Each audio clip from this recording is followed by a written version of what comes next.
Ahí está.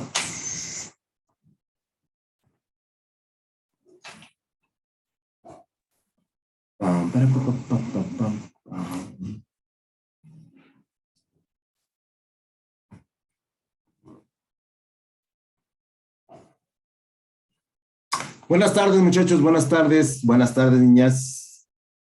Y buenas tardes, profe. Buenas tardes. Profe. Vamos a compartir pantalla y a ir ingresando. Buenos días, Mari. Buenas tardes, más que días, buenas tardes. Vamos a empezar porque queremos terminar pronto, ¿no?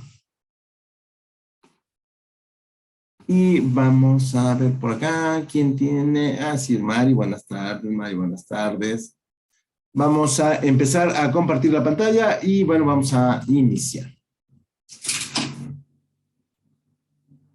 El día de hoy vamos a ver nuestro tema número 5, ya casi terminamos, con las técnicas de programación de la producción.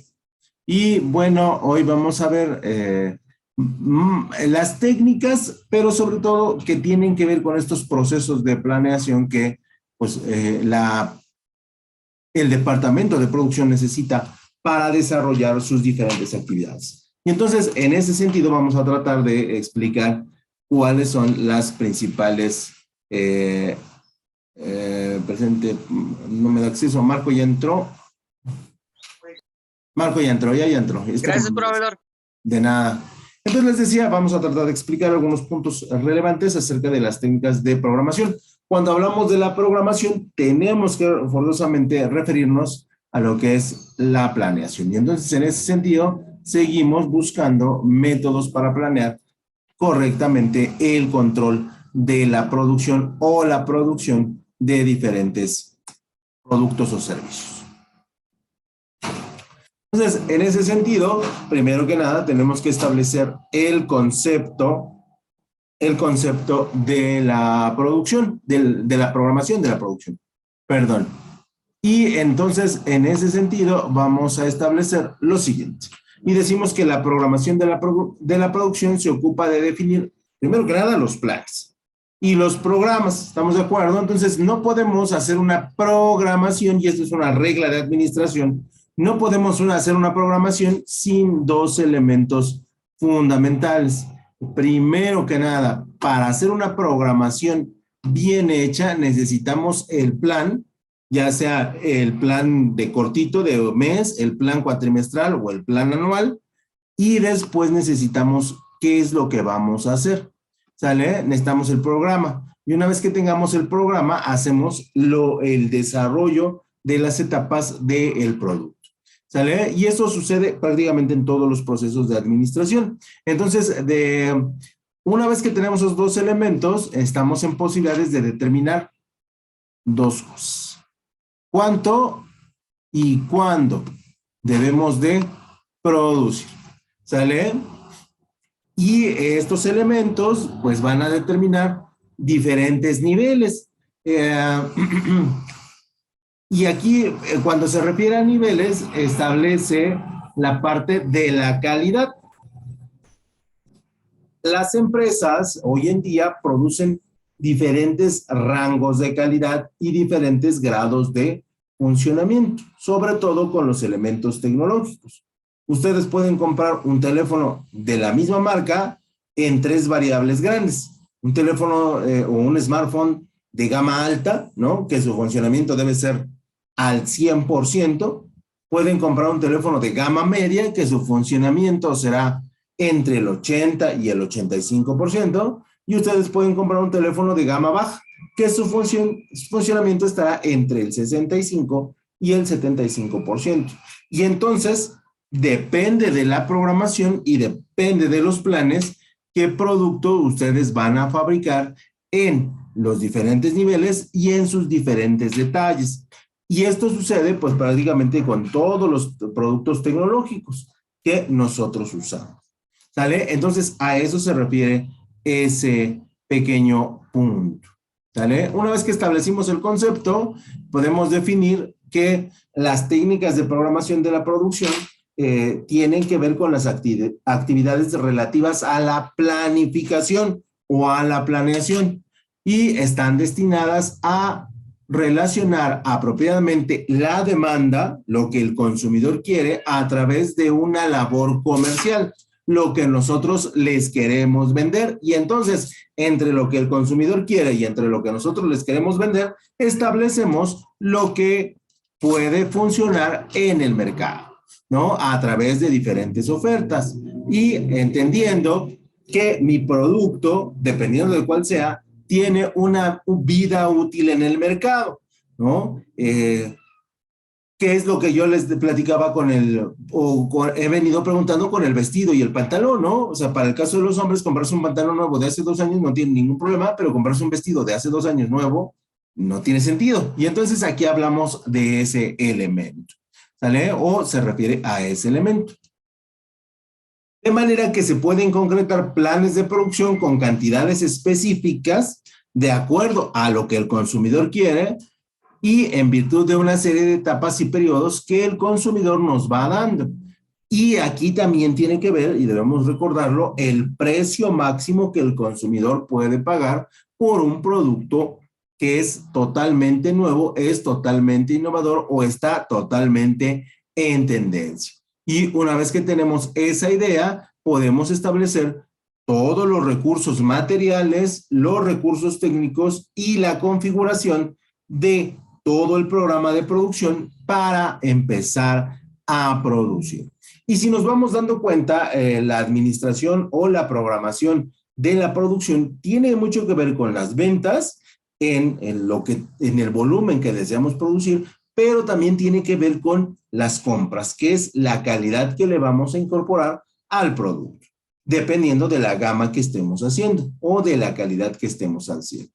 Por lo tanto, dentro de la programación hay una cosa que se llama la programación secuencial, que también se le conoce como estructural o estructural secuencial. Y es un tipo de instrucción o acción que sigue una secuencia que nos habla de un proceso completo, que de principio a fin prácticamente nadie le va a meter ¿qué? Mano, ¿no? Y aquí hablamos de un concepto que ustedes seguramente conocen, que es la automatización. Y cuando hablamos de automatización, nos referimos a que prácticamente la mano de obra o el ser humano no solamente revisa, pero no mete directamente su cuchara a su mano para producir. Entonces, en la programación secuencial, nosotros simplemente estamos analizando que el funcionamiento de la maquinaria sea el adecuado en función del producto que nosotros estamos elaborando. Para la programación secuencial vamos a tener 5 fases. ¿Y por qué hablamos mucho de la programación secuencial? Bueno, primero que nada porque hoy al tener un consumismo mucho más denso y mucho más mucho más elevado en términos de lo que las personas quieren, porque hoy todos queremos todo de todo, pues eso hace que las industrias tengan que trabajar pues prácticamente en una secuencia sin fin para que puedan cumplir con lo que el consumidor quiere. Entonces, las 5 fases tienen que ver con la declaración o definición de las variables, esa es la primera, y se enlistan al principio del algoritmo todas las variables que se usan colocando el nombre y el tipo, ¿no? O sea, cuando hablamos de la programación secuencial, también hablamos de cuántas unidades debemos producir, a quién lo vamos a vender, cuánto tiempo vamos a llevar, y todo eso lleva un algoritmo que, bueno, lo introducimos en la programación secuencial que nos da el departamento de producción, y ahí van a empezar a salir los datos de cuánto tiempo necesitamos, qué recursos necesitamos, en qué tiempo y en qué porcentaje de falla tendremos, porque recuerden que siempre que producimos vamos a tener un margen de error, eso es normal, ¿no? Y entonces también se debe identificar este tipo de elementos. En el punto número 2, la iniciación de las variables, lo que significa que se le debe asignar algún valor, puede ser numérico, lógico u otro. Normalmente para unidades producidas le damos números y le damos códigos. Y estos códigos me dan una programación que me dice cuánto tiempo voy a tardar en hacer. En el número 3 viene, porque estos son datos informáticos, viene la lectura de entrada de datos, que es la cantidad de datos que ingresas a la programación de la maquinaria para que ésta pueda hacer todo el proceso prácticamente automatizado, donde el valor o datos se reciben desde un dispositivo de entrada, ¿no? Que normalmente son las computadoras de la empresa, y se almacena para después correr el programa, que aparece después en el instructivo. Llega el operador y dice, hoy la máquina la prendes, ¿no? O si está prendida te dice, hoy, ¿cómo estamos hoy, muchachos? Ajá, sábado 20 de agosto, vamos a producir producto Z15, ¿no? Y entonces ya te da el listado y tú solamente empiezas a verificar que todos los elementos del programa, del producto Z15 estén en su lugar y en la cantidad correspondiente. En el número 5 vendrá, bueno, perdón, en el número 4 vendrán los cálculos, ¿no? Que estos sí los tiene que hacer el ser humano para poder cumplir con las expectativas de la cantidad que vamos a producir. Y luego viene la escritura o salida de datos, donde el resultado o mensaje se envía a través de los dispositivos de salida y la instrucción se recibe entre comillas. Y esta información va directamente a la gerencia de producción, a los supervisores de cada una de las áreas que componen el proceso productivo, y nos empieza a arrojar información acerca de qué sucedió con dicho proceso. En la mayoría de los casos no debería de haber falla, ¿no? Debe haber una cantidad de merma, sí, por supuesto, debe haber una cantidad de error, sí, por supuesto, porque debe ser, ¿qué? El mínimo. Se analizan los datos como procedimiento y de ahí pues ya decidimos que el programa ha cumplido secuencialmente todo lo que se le ha indicado. Que, repito, es una de las formas ya más comunes en las que se produce ya en la industria moderna, sobre todo aquellos productos de altísima demanda. Luego, dentro de la programación que nosotros hacemos, viene como previo a la producción una cosa que se llama el diagrama de carga, que ese no está animado. ¿Por qué no lo animé? Un segundo. Y entonces, el diagrama de carga es un gráfico que funciona con las posibles errores, variables, deformaciones que pudiera tener una estructura, ¿vale? Seguramente han visto los nuevos celulares que son los famosos plegables, que se abren hacia arriba, ¿no? Que me parece que es un Samsung que se abre hacia arriba, o los otros, el Huawei que se abre a lo ancho, a lo horizontal, ¿no? Y estos celulares tienen que analizarse a través de una diagrama de carga. ¿Por qué? Porque necesitamos saber cuánto tiempo van a soportar que nosotros los desdoblemos o lo abramos en forma horizontal. O incluso, pues muy simple, nosotros tenemos nuestro celular y tiene la pantalla de encendido, ¿no? Y este botoncito de encendido y apagado, ¿cuánta resistencia puede tener? ¿Cuántos toques le puedo yo dar a ese botón de encendido para que funcione correctamente? No sé si recuerden hace 2 o 3 años las cámaras pop, ¿no? Que estaba la cámara y salía así, ¿no? Como mi dedito salía y ahí te tomaba la foto y se volvía a ingresar. Esos teléfonos también se les aplicaba el diagrama de carga. Se le aplica prácticamente a todos, a nuestras lavadoras, a nuestras licuadoras, a las bicicletas, prácticamente a todos se le aplica un diagrama de carga para ver cuánto tiempo puede aguantar la deformación, la carga, el estrés, la torsión, la compresión o la tensión. ¿Sale? Esto ya es muy especializado y solamente es para aquellos productos que son de altísima demanda y que de alguna otra manera, bueno, pues se les va a dar un uso realmente rudo. Pero realmente como administradores nosotros no utilizamos estos diagramas de carga porque la información básicamente es de elemento de ingeniería, ¿no? Y esto es para corregir la durabilidad o la compresión o la tensión o la torsión que puede tener un producto. Pero, bueno, el programa lo menciona y nosotros tenemos que darle seguimiento, ¿no? Luego pasaríamos a lo que es la gráfica de Gantt, ¿no? Donde la gráfica de Gantt es una herramienta que todos conocemos, pero que a veces pocos utilizamos. Y decimos que es una herramienta de gestión de proyectos en la que se recoge la planificación de un proyecto, en este caso la elaboración de un producto, que es donde nos centraríamos, donde normalmente tiene dos secciones. En la parte izquierda, ¿no? Se incluye la lista de tareas y en la derecha se aplica un cronograma, ¿no? Y este diagrama puede incluir las fechas de inicio y finalización de tarea. Es muy bueno para controlar la planeación que se está dando o que se va a dar en el futuro. ¿Para qué sirve un diagrama de Gantt? Bueno, sirve para, Jordi, a ver, un segundo, admitir. Listo. Primero que nada, permite crear y gestionar un proyecto completo. Y esto nos habla de que el diagrama de Gantt sirve para visualizar los componentes básicos de un proyecto y para organizarlos en tareas más pequeñas y gestionables a través de pequeñas tareas donde nosotros identificamos cuál es el recorrido de nuestro producto, de nuestra línea de producto o de nuestro proyecto.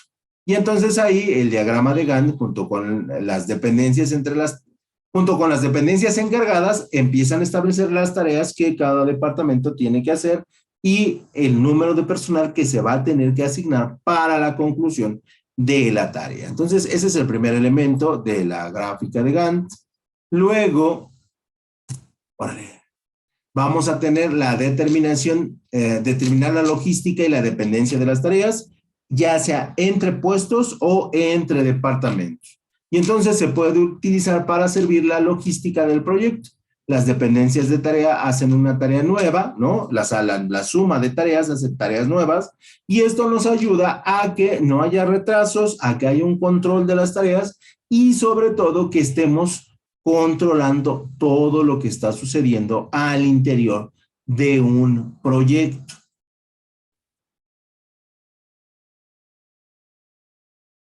En el número 3, si no me equivoco, estamos aplicando las utilidades de la gráfica de Gantt y en el número 3 estaremos diciendo que hay una supervisión del proceso o avance del proyecto.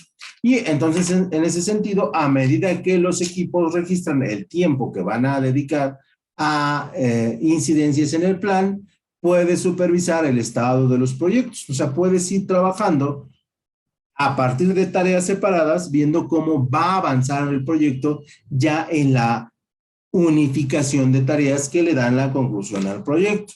Y esto se ocupa mucho en la administración de la producción porque en algunas empresas se utiliza la línea, ¿no? La consecución de un solo proceso, ¿no? Pero también en otras se utilizan el armado como rompecabezas. Y el armado por rompecabezas de los productos hace que sí tenga que haber una coordinación muy alta entre las diferentes tareas para que al final la suma de tareas te dé pues el producto ya terminado. En el número 4, y aquí ya pues creo que me pasé, ¿no? O los conté mal, vendrían las ventajas de utilizar un diagrama de Gantt. Y decimos que hay dos razones principales por las que el diagrama de Gantt son tan utilizados en los diferentes proyectos. Por un lado, facilita la creación de planes complejos porque los ves claramente ahí en la gráfica y están totalmente resumidos. Y esa es una de las grandes ventajas que tú tengas o puedas ver un plan visualmente para saber qué le tienes que hacer, cómo le tienes que hacer y qué tanto tienes que ajustar. Y los diagramas de Gantt ayudan a los equipos a planificar el trabajo basado en los plazos. Porque recordemos que en este mundo tan moderno todo tiene un plazo. y los plazos desafortunadamente cada vez son más cortitos y ahí no se puede hacer como mucho, ¿no? Porque cada vez necesitamos producir más rápido, cada vez tenemos que entregar más rápido y cada vez tenemos que crear más rápido. Y eso, pues, de alguna otra manera le juega en contra, no solamente a los productos, sino prácticamente a todo lo que se hace, porque todo tiene que ser rápido y lo que es rápido no necesariamente es lo mejor. Dejamos el diagrama de Gantt y pasamos a la ruta crítica. La ruta crítica es una técnica que te permite identificar las tareas necesarias para finalizar un proyecto y determinar cierta flexibilidad en la cronología. Entonces, siempre es importante que nosotros tengamos una gráfica de Gantt acompañada de una ruta crítica. Siempre será lo ideal, siempre será lo que se debe hacer, pero desafortunadamente esto implica pues chamba, ¿no? Mucho trabajo y a veces pues, los administradores no quieren hacerlo, pero sería lo ideal. Por lo tanto, una ruta crítica en la gestión de proyectos es la secuencia más larga de actividades que deben finalizarse a tiempo para completar todos los proyectos, ¿no? Y esta ruta crítica, pues básicamente tiene diferentes métodos. El primer método será la razón para usar, bueno, una ruta crítica. Y la razón para usar una ruta crítica es que permite mejorar las planificaciones futuras. ¿Por qué? Porque ya existe una ruta crítica para tu producto A que dentro de un mes, mes y medio, 2 meses lo vas a volver a hacer, ¿no? Y en lo que estás haciendo la ruta crítica del producto A o ya está hecha la ruta crítica del producto A, puedes hacer la ruta crítica del producto B y así sucesivamente y solamente ir ajustando y perfeccionando cada una de las etapas porque en la administración, recuérdenlo, todo es perfectible y todo requiere cierto nivel de ¿qué? De ajuste. Y eso también se los comento que va para la vida cotidiana. Ustedes tienen una relación muy bonita afectiva, denle un ajuste, ¿no? Porque si se quedan ahí, no funciona, termina por desgastarse. Es lo natural de cualquier sistema o cualquier sistema de planificación. Tienen un trabajo que no tiene que ver con la producción, de todos modos lo tienen que hacerle sus pequeños ajustes para que siga funcionando normal. Porque recuerden que dentro de la administración y dentro de la vida, el desorden es uno de los elementos básicos de este universo. No lo digo yo, lo dice la ciencia, ¿no?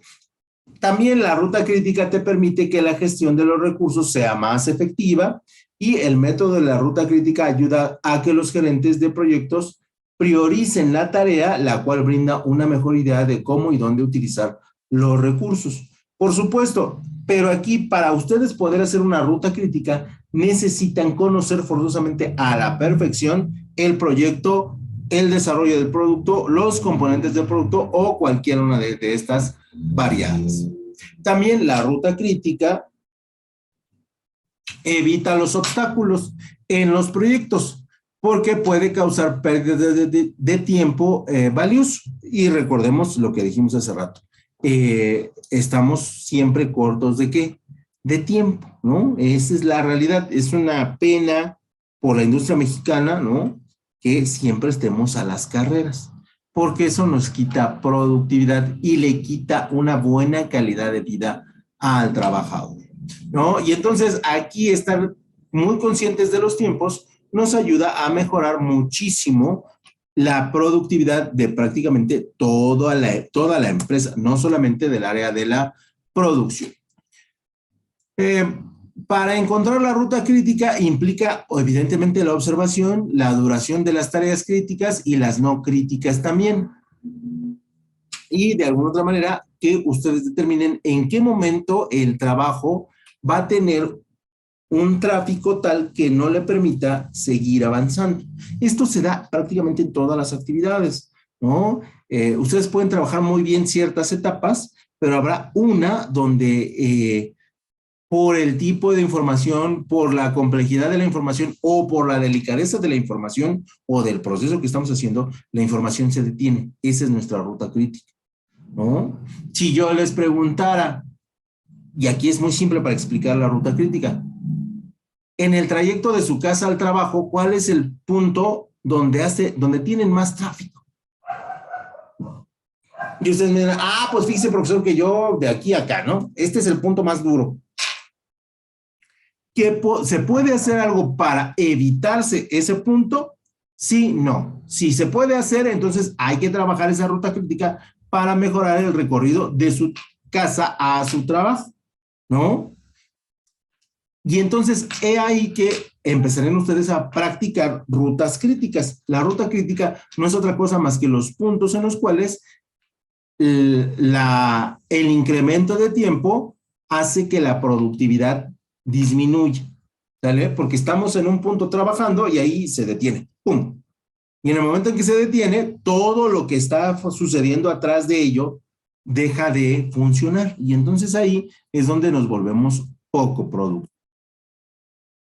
Entonces decíamos que en primer lugar tenemos que utilizar una estructura de desglose de trabajo para enumerar todas las actividades o tareas del proyecto. La lista de actividades en la estructura de desglose de trabajo sirve como base para el resto de la ruta crítica. Entonces nosotros, punto número 1, tenemos que hacer un desglose ¿de qué? Del trabajo. ¿Qué hace Noemí? ¿Qué hace Edith? ¿Qué hace Marco? Y en dónde está su punto mayor de tiempo que disminuye en general el trabajo que ellos hacen. En el punto número 2 vamos a identificar la dependencia y dentro de la dependencia, qué raro, y dentro de la dependencia establecemos una función de tu estructura de desglose de trabajo que determine las tareas que son dependientes entre sí y las cuales te permiten identificar cualquier trabajo que se pueda realizar en paralelo con ellos. Hay muchos trabajos para que Noemí pueda trabajar, necesita que Edith termine. Y si Edith y Noemí no terminan, Marco no puede trabajar, o sea, Marco está detenido. Entonces, si nosotros podemos crear una ruta crítica donde Edith y Marco estén trabajando a la par y cuando terminen Noemí pueda avanzar, ahí le estás cortando tiempo. Que ese es uno de los grandes objetivos de la ruta crítica, el ser analítico y poder desglosar el trabajo. Una vez que establecemos la dependencia, la independencia, el momento crítico y la tarea conjunta, podemos crear un diagrama de red. Y este diagrama de red básicamente es un diagrama de flujo, ustedes ya lo saben, que muestra la cronología de las actividades, donde se va a crear una caja para cada tarea y utiliza flechas para representar las dependencias. Y ahí podemos ver si pueden trabajar independientes, si tienen que trabajar dependientes o si pueden trabajar en paralelo, ya sea para el producto, ya sea para toda la empresa. ¿Sale? Y después, en el número 4, vamos a estimar la duración de cada tarea, que repito, es uno de los puntos claves, ¿no? Para calcular la ruta crítica de las tareas claves, la secuencia más larga es la tarea ¿qué? Crítica, ¿sale? Siempre el punto de mayor tiempo es el crítico. Si ustedes lavan, ¿cuál es el punto crítico? ¿Lavar o doblar la ropa, muchachos? Yo doblarla. Doblarla, Eliana, por supuesto, ¿no? Pero, o sea, para Eliana doblarla, porque lavarla tal vez sea fácil, pero la ruta crítica es ¿cuánto tiempo me llevo en doblar la ropa? Si es que la doblo, ¿no? También, porque eso podría ser. Esa para Eliana es su ruta crítica. ¿Qué es más pesado? ¿Qué es más pesado, Edith? Pues para mí es Sí, lo escucho. Déjate una pregunta. Edith, ¿qué es más pesado? ¿Hacer la comida o lavar los trastes? No, para mí lavar los trastes. Lavar los trastes. ¿Cuál es la ruta crítica en la que debes poner atención? En lavar los trastes. Lavar los trastes. Y entonces ahí como administradora tú dices, ¿no? Tengo que mejorar este proceso para que yo al término del día sea productiva y no me detenga o no me detenga tanto tiempo en lavar los trastes. ¿Sí me explico lo que es una ruta crítica y por qué es tan importante? La ruta crítica siempre te va a decir, aquí está el foco rojo que detiene tu tiempo de tu jornada laboral. Y si lo detiene, al final de todos los procesos vas a generar un retraso de producción. ¿Sale? ¿Sí queda claro, muchachos, lo que es una ruta crítica? Porque Sí. es difícil identificar a lo mejor así, bueno, en línea es un Sería poquito como más que difícil. buscar el cómo mejorar, digamos, para lograr nuestro objetivo, ¿no? O sea, como lo que estaba usted explicando de los trastes, si eso me lleva más tiempo, no lo sé. Tal vez así como que pensar, bueno, pues cada vez que yo cocine, lavo un plato para que al final no se me junte todo, ¿no? O sea, por un decirlo. Ajá, o alguien podrá decir, ¿sabes qué? Mejor una de estas cosas que lava los trastes, la verdad es que no sé cómo se llaman, ¿no? No sé si sea una opción, pero la tienes, como administrador, la tienes que explorar. La idea de decir, ¿sabes qué? Lavar los trastes es el proceso más largo del día, ¿no? O el proceso más cansado. Si es el proceso más cansado, lo automatizo y entonces, para mí, a la larga, me resulta más factible gastarme 10,000 pesos en un lavaplatos que seguirlos yo lavando a manos, o en 20 años, o en 30 años, ¿no? Porque ¿cuánto tiempo te vas a ahorrar en ti o en el trabajo? ¿Sí me explico? Sí, maestro. Ok. Entonces, en el número 5 vamos a calcular la ruta crítica y en el cálculo de la ruta crítica, repito, vienen los tiempos de demora o los trabajos que hacen que toda la operación demore. Y aquí puedes calcular la ruta crítica en forma manual, ¿no? Que es lo más ideal, pero también puedes ahorrar tiempo utilizando un algoritmo de ruta crítica. Ya existe el programa, ¿no? Pero el problema del programa es meterle los datos correctamente. Como cualquier programa, ¿no? O sea, Excel puede hacer muy bien trabajo, pero si en lugar de un 4 le metes un 9, pues Excel sirve para maldita la cosa, ¿no? En el número 6 se calcula la holgura, que la holgura es el tiempo entre la ruta crítica y el espacio que el trabajo se detenga, ¿no? Y hablamos de la holgura diciendo que se refiere a la flexibilidad de una tarea determinada indicada cuando se pueda retrasar una tarea sin generar, ojo aquí, que ese es lo importante de la holgura, un impacto al trabajo global. Y por lo tanto, si hay actividades con holgura, estos no representan ruta crítica. Solamente los trabajos que sí te atacan el tiempo, eso sí, necesitan la aplicación de la ruta crítica. Y eso sería todo por mi parte, muchachos. No sé si tengan alguna duda, algún comentario, callen ahora o hablen para siempre. Digan. No, para mí todo claro. Perfecto. Si no hay duda, sí. ¿Las guías las va a subir esta semana? Sí, ¿verdad? Sí, ya nos toca el próximo sábado examen. ¿O estoy mal? No, es hasta el 3 de septiembre nos toca, compañera. Sí, porque nos hace falta un tema. Ok, ando dormida, profe, gracias. No te preocupes.